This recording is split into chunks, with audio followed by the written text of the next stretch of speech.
I am joined by Suroor. Suroor is a musician, writer, a scholar, very talented hyperpop musician and transcendental performer. My friend Jay Opp told me about you. Oh, okay. I was Shout asking out him. Jay. Yes, I was asking them who would be cool for the podcast, and they said immediately you. Oh, that's so sweet. And when I researched you, I was like, I see why. You are doing you're pushing the boundaries. You're on the cutting edge of pop. So I had to have you on. Thanks for joining me. Yeah, thank you so much. That's such a sweet introduction. Yeah, we're out here. We're trying to push the boundaries. Yes, Yeah. always push the boundaries. Yeah. Speaking of pushing the boundaries, one thing that really I connected with you when I was reading about you was when you discovered Britney Spears. Okay, yeah. And my first cassette tape was Britney Spears' Baby One More Time when I was 5 years old. Okay, hell yeah. So we have the same experience. Yes. Yeah. And from there, it led to a Britney Spears poster. Mm-hmm. And that was my first poster ever. She was sitting on the back of a truck. I'll never forget that. And that also began my obsession with pop and pop stars. Yeah. And I want to know what about pop and pop stars attracts you. Mm-hmm. Yeah, I mean, so just like I'm gonna speak more from the perspective of baby Suroor right now, since you asked me about Britney Spears. It's like, I mean, that was one of the first memories I can like remember having. Right? It's like, yeah, like just like not even my first like CD or whatever. It was like one of my first like earliest memories that I can remember, because I remember seeing it and just being like, whoa, this is so cool. This is so artistic in a very like visceral sense, and it really feels like she's like curating a certain like image and a certain just like presenting herself in a very like artistic manner, in a very like unapologetic, this is me type manner. And it was a really cool like form of self-expression that was like my first time really seeing that, and so that just like immediately captivated me. And yeah, I just remember like from a young age just really like not only being like captivated by that, but also like interested by that, in the sense of like, where can this like go, like what, like this is a very interesting like premise of like the pop star, right? And it's like, where can we take that? And then you sort of go like where like I sort of discover more like experimental pop stars, like more something like a Bjork, where like they have that same sort of presentation and expression, but they're doing something like really like interesting and weird with that. And I think from there like my own personal vision develops a bit. But yeah, it all really starts from that like moment when you like discover that for the first time, and you're like, this is really like cool, and really also just like interesting and curious. Yeah. It's Britney, bitch. It's Britney, bitch. Literally. Yeah. One thing I love about pop stars is the idea of a persona creation. Yeah. Do you consider yourself a persona? How much is persona and how much is authentic? Yeah, that's a good question. I mean, I don't really know. Yeah. It's like, cause it's interesting, cause I feel like, just me as a person, like in the iteration that I am right now, is just so new to me. And I feel like I started music at the same time that I was like, starting just developing as a person.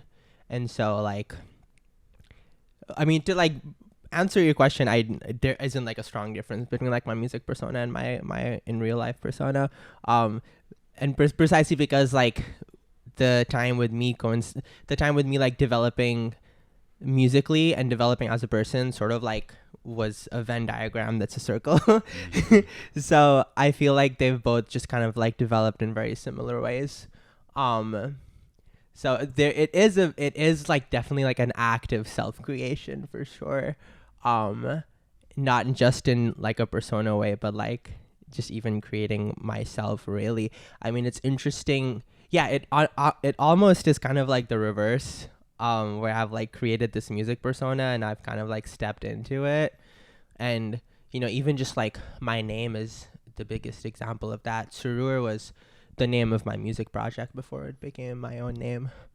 That's cool. Yeah, because Suroor basically, like, it means, it's kind of like a tough word to translate. It has a lot of like different like connotations, but like intoxication, like sensory bliss, like visceral, like happiness. And then there's this famous like ghazal is what it's called, but it's kind of like a song poem, called Halka Suroor, which talks about like the intoxication that you get through music. And that was my first vision of like, oh, would be a really good name for like a music act. And then after performing under that for a while, I just like adopted it as my own name because it just felt like me. So yeah. You were talking about the iteration of you right now. Talk to me more about that. What does that mean?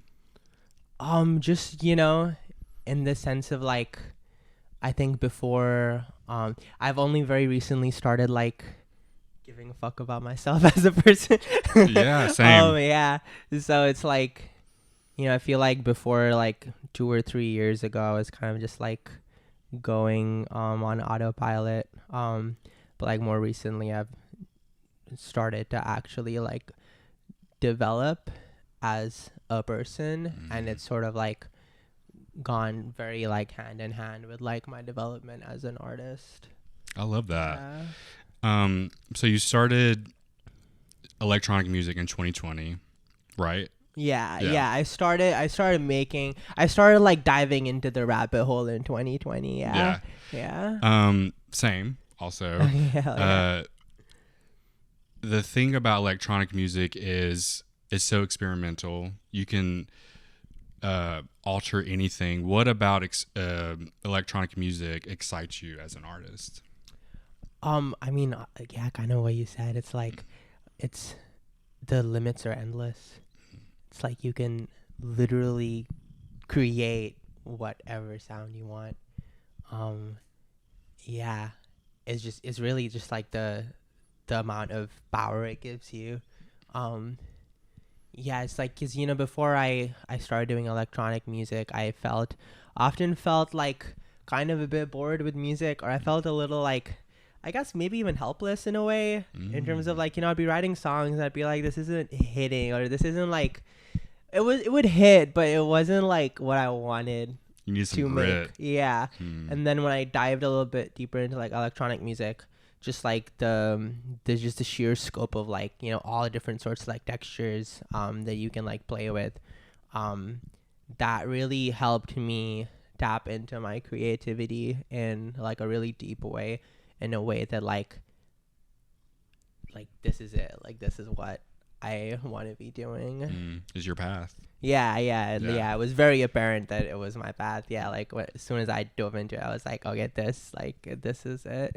Yeah. Yeah. I'm a bit of a project process nerd. I love to like find out how projects were started and created. And with your debut album, Lavender Showers, what all went into that in terms of the concept? How did you work on that? Like, what are the details on that? Well, so yeah, it's my debut album, and I started, I don't know what, because it's it's my debut album, so it was like the album I dropped when I was really like coming into the scene, and I was kind of already sitting on a lot of material that I had just made since 2020, I guess. At least little bits and pieces of it. So when I started really getting into the Memphis music scene and I started thinking about like dropping an album out, I like had a lot of work that I could like base as the foundation for it. And then I worked on some more songs and fleshed it out a little bit more. In terms of like the concept of it, I mean, the name really just like came to me, because like there's the title track of the album, Lavender Showers. That's just kind of like a chorus, a refrain that just like came to me. I was just like, I was like showering or something. I was like, lavender showers are my test, lavender showers are my wrist. So like that like kind of came to me out of nowhere, and then I was like, wait, Lavender Showers would be a badass album name. It is. Yeah. So like, I mean, it was very, I guess, kind of like freestyled. the name of it. But I mean, nothing's ever really like freestyle, right? It kind of like comes from somewhere. Mm-hmm. And I think that what I was kind of going for is just this like this image of lavender is obviously like in queer culture, lavender has a certain like indicator of like queerness and just like blooming, and I love the smell of it. Obviously, I love the color. It is my favorite color. It's a gorgeous color. And then sort of like juxtaposing that image of like blooming and like coming into yourself with like showers, like kind of like in a chaotic way, just like disrupting that a little. I think that was very reflective of like who I am as a person, and also like my music project. So I think that was kind of like how it came to me. But you never really know. Yeah.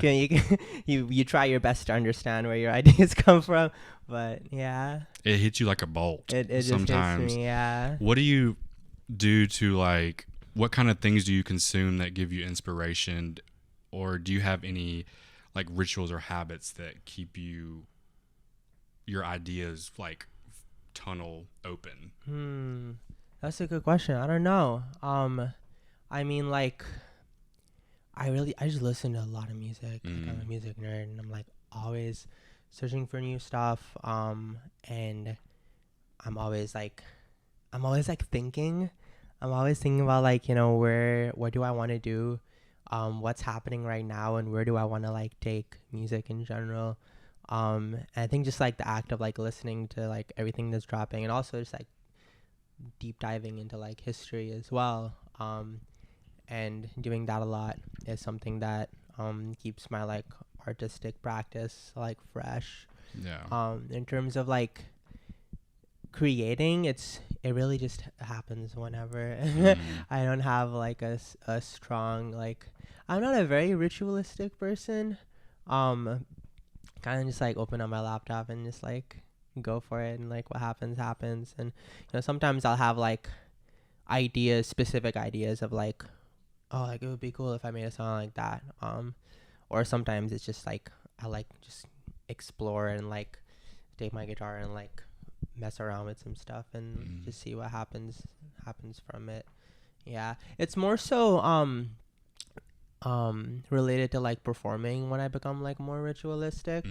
Yeah, because when I perform, I think I really like get into like a zone, right? And then there are some things that I do that helps me like get into that zone.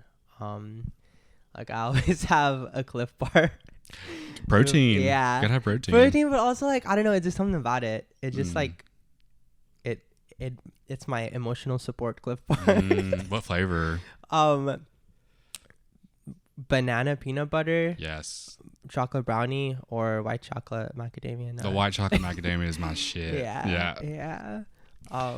Yeah. You were talking about researching history. What areas or topics of history do you that excite you, that you read about?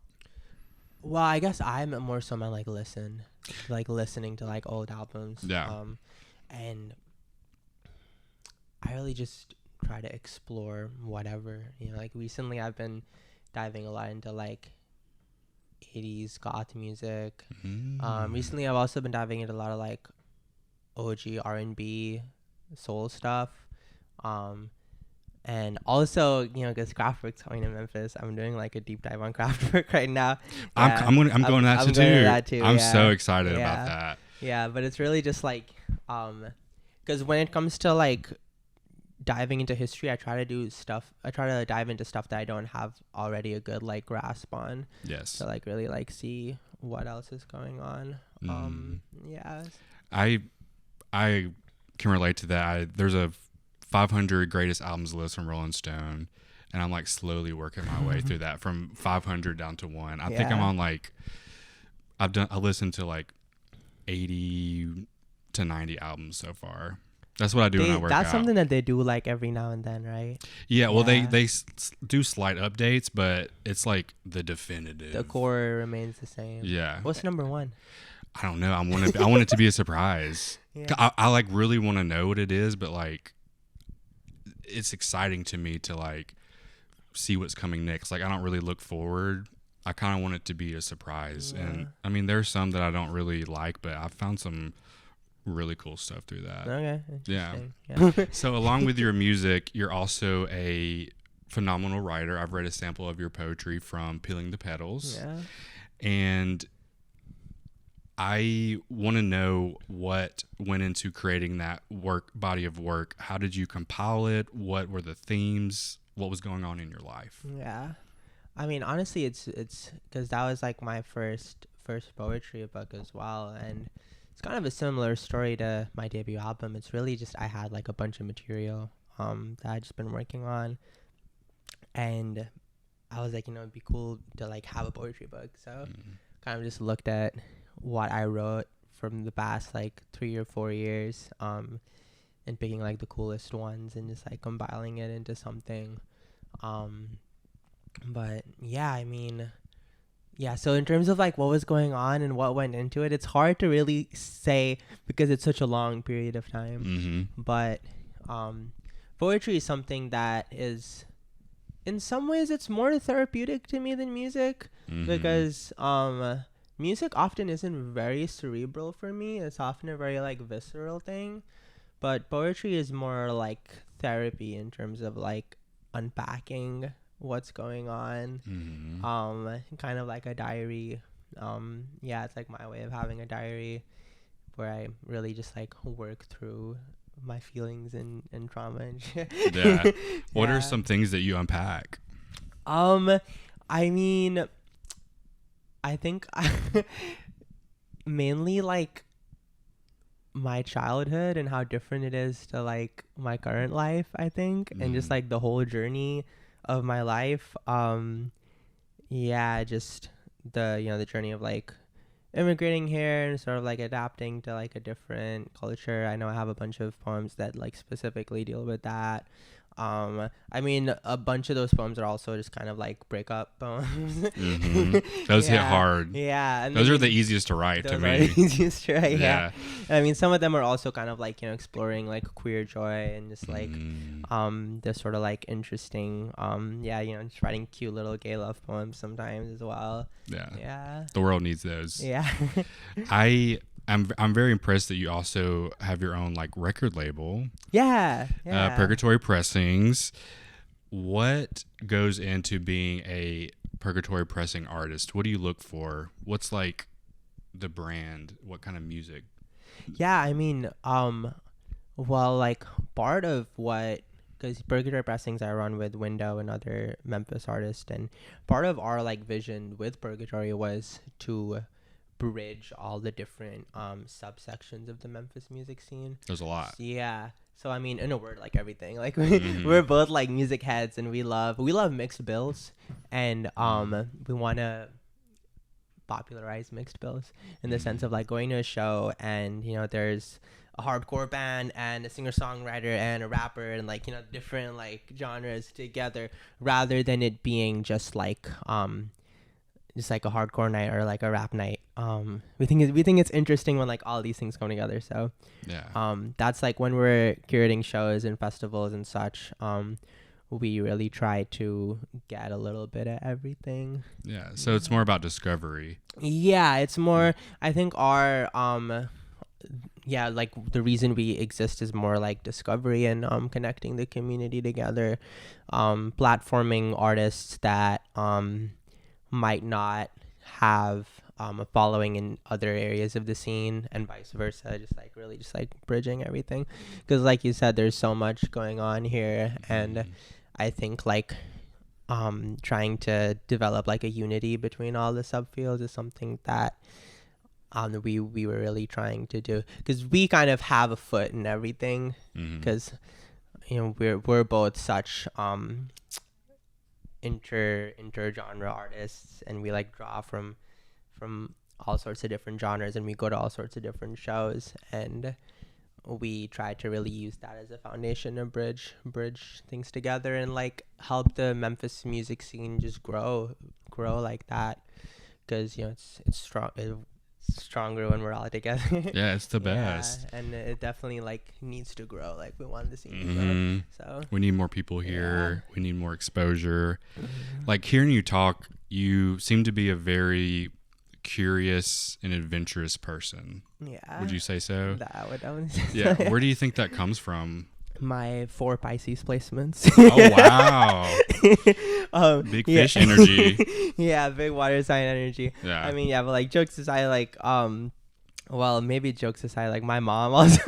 Mhm. It's my mom and my 4 Pisces placement. There you go. Yeah, I don't know. I mean, like I really just like even just as like a little girl was really introduced to a lot of like music and a lot of art, and was always kind of like given the platform to explore that and given the encouragement to explore that.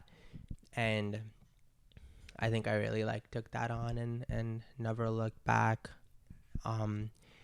Yeah, art is like the coolest thing ever for me, and I just like I'm just like a nerd, and I just like to explore everything that's out there to an extent where like it gets overwhelming sometimes. Yeah, there's just, so much like, information. yeah, I want I to think- read everything. Exactly, and I Mhm. just like go into rabbit holes, and I'm Mhm. like, no, I have shit to do. I have emails to send. Yeah, I have to like teach a class. Yeah, Yeah. yeah, yeah.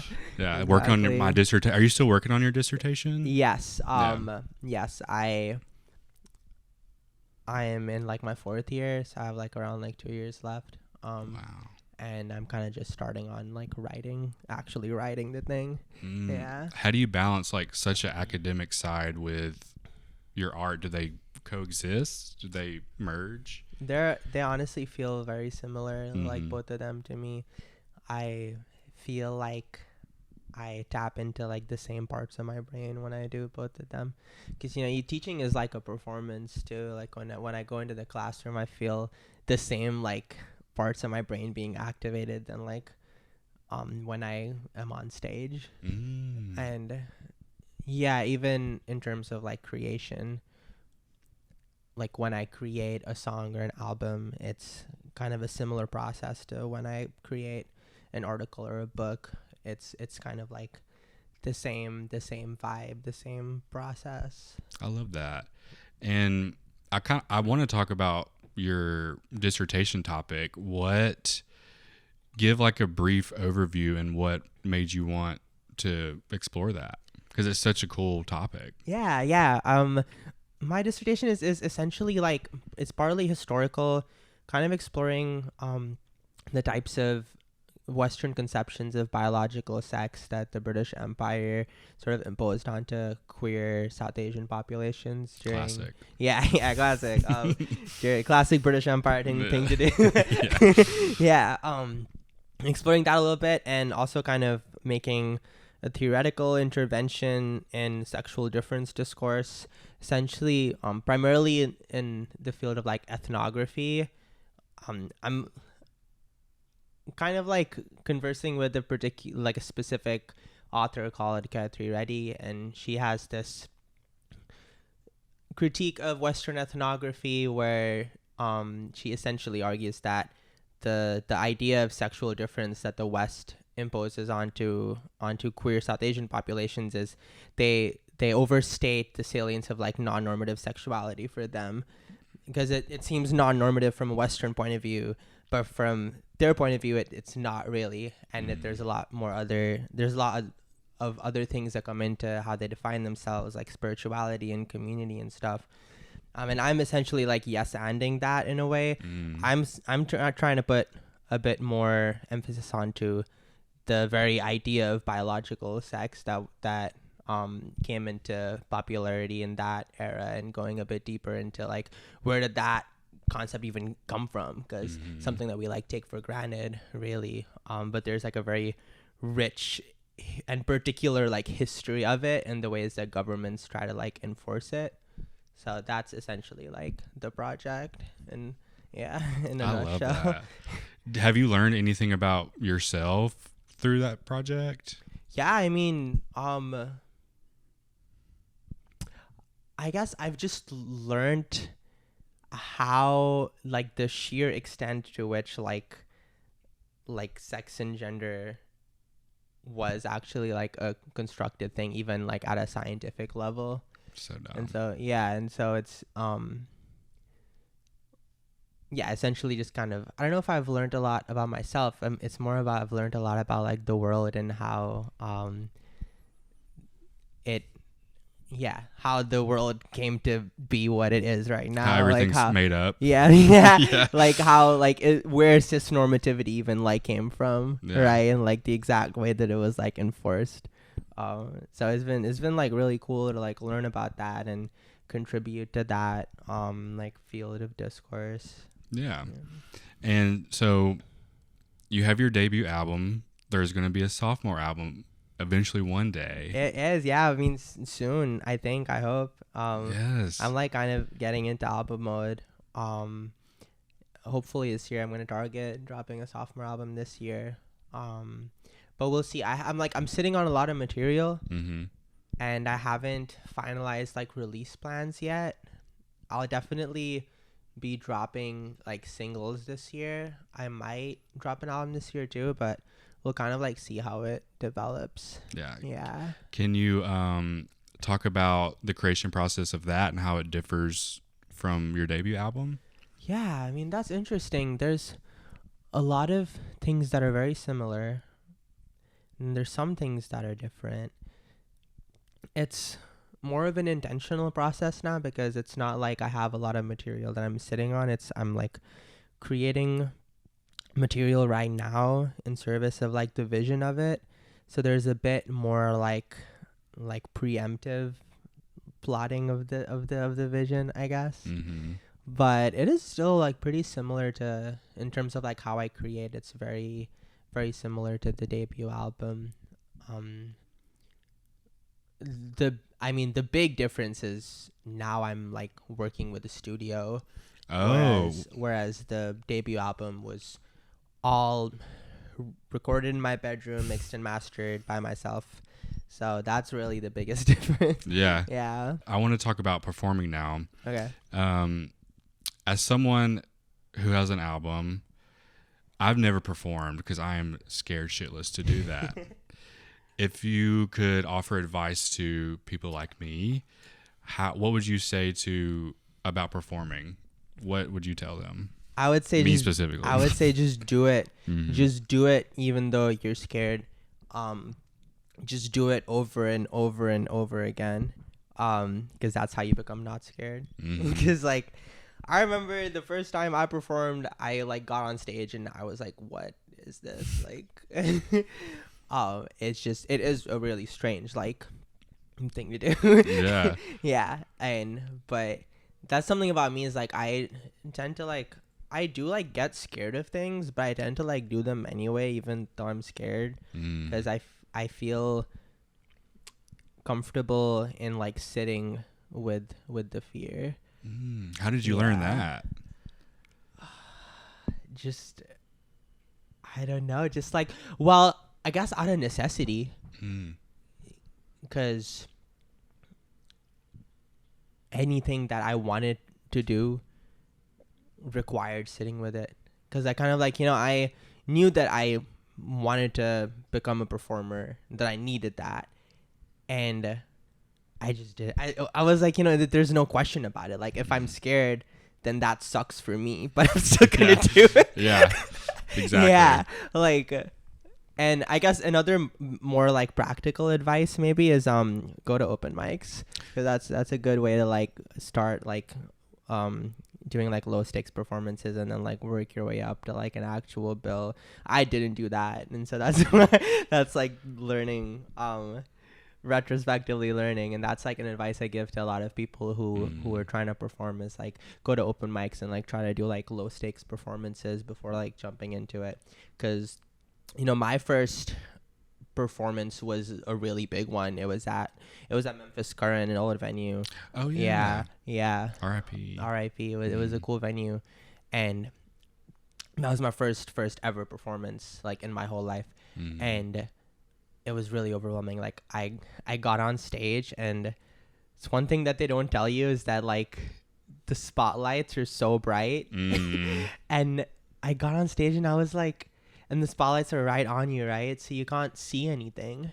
And I got on stage and I was like, I can't see anything. Right? Like, why didn't anyone tell me? Yeah. And so it's like, yeah. But, you know, when I got the offer to do that show, like, I just said yes. I didn't even think about it because I knew that I needed to do it. Mm-hmm. And I was like, this is going to be scary and it's going to suck.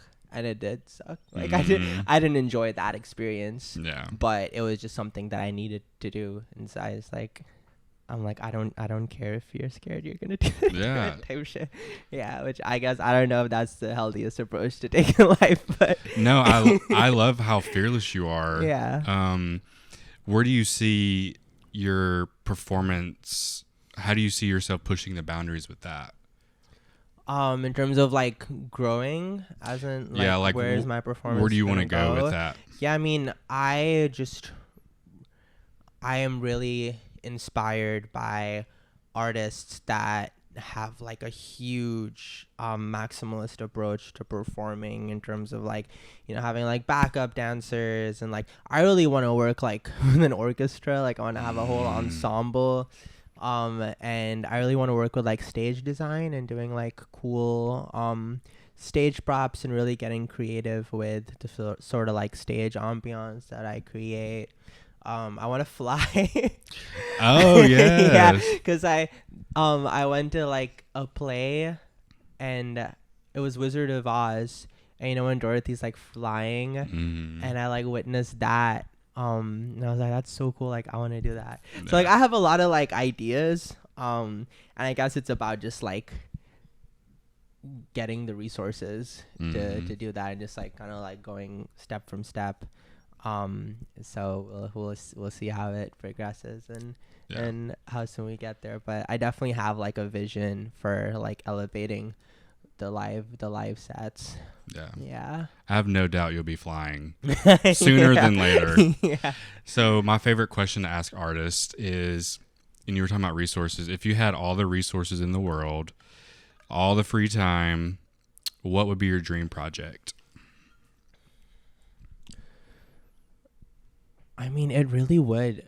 My dream project would be to just like create the most amazing live show ever. Have like a whole ensemble of like not only like orchestra instrumentalists, but like all different kind of instrumentalists. Have like a bunch of backup dancers, like crazy like stage props and like sculptures and stuff, like fireworks maybe. Like I sometimes use like bubble machines in my live shows, and that's really fun.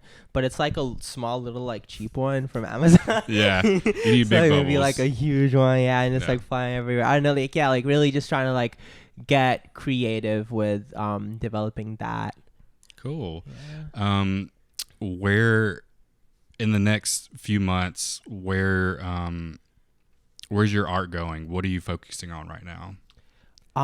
Right now, well, I mean, kind of everything that we talked about, like getting into album mode, working on that, and trying to, just like seeing where that goes. I'm going on tour next month. Yeah, it's like a Midwest tour with this band called Ultra, and they're like one of my favorite bands like ever. So really? Yeah. How many cities? 7. Yeah. Okay. That's really exciting. Yeah, I'm really excited for that.